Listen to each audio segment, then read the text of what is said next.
Slam on the front door, the sound of Father's pickup revving, tires churning through the dirt. Only recently had Thurman stopped running down to the bunker when his parents went on like this. 19 now, too old for hidey holes.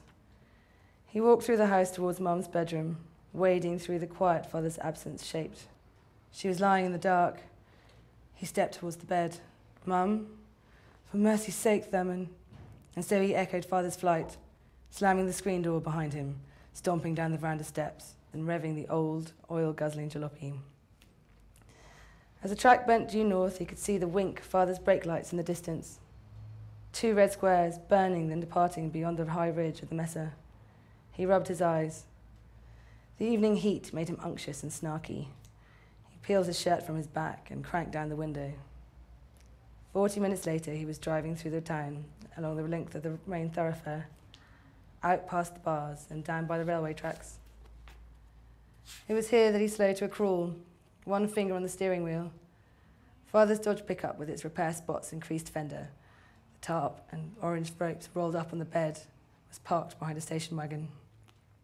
The jalopy engine puttered through Thurman's thighs as he watched the light flicker through the doorway.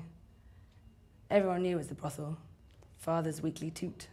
Thurman imagined an aging woman, ugly and painted, Father's raw-boned shoulders sloping above her. The grooves of the steering wheel bit into his palm.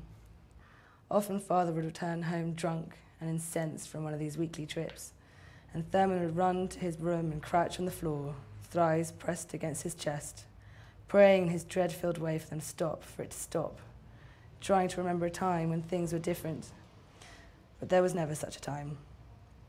He would hear the sound of Mum's blouse buttons hitting the wooden floor, and knew that soon he would have to go to her room and hold her. Sometimes she appeared to be hallucinating with the pain, but never once did she cuss Father, never hid, never argued, never fought back. She must have learned way before Thurman was born that life was easier if she remained mute, slut, whore.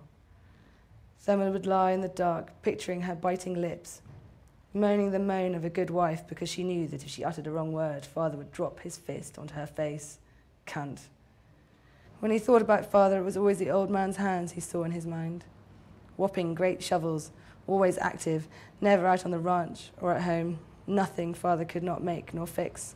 Long-fingered and gnarled, his hands were so expressive that he tended to talk with them, and at times he appeared conscious of this and would tuck them into his pockets or sit on them. Father's hands moved, Mum said, even when he was asleep. But to Thurman, the hands only ever spoke one word, and that word was hurt. They contained bones that had fractured many times and reset, broken against walls and furniture, the skulls of cattle, Mum, Thurman. Hands so masterful at gripping axes and shovels and carpentry tools and soldering irons, the stock of his rifle and shotgun.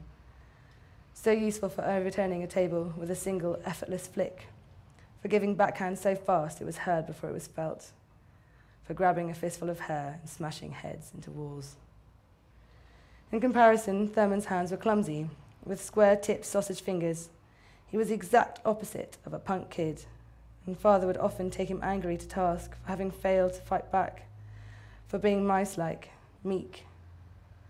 He didn't understand what was going on inside Thurman's skull, didn't sense the nest of neuroses being knitted into more and more complex patterns each and every day. As a form of punishment, Father would press one of his hands down on top of Thurman's head so forcefully that Thurman's legs would buckle. And then he would dig his bone-hard nails into Thurman's scalp, drag them back and forth so deep that blood would trickle down his forehead and swim in his eyes. And God help him if he flinched. "I've more strength in my little finger," Father would say.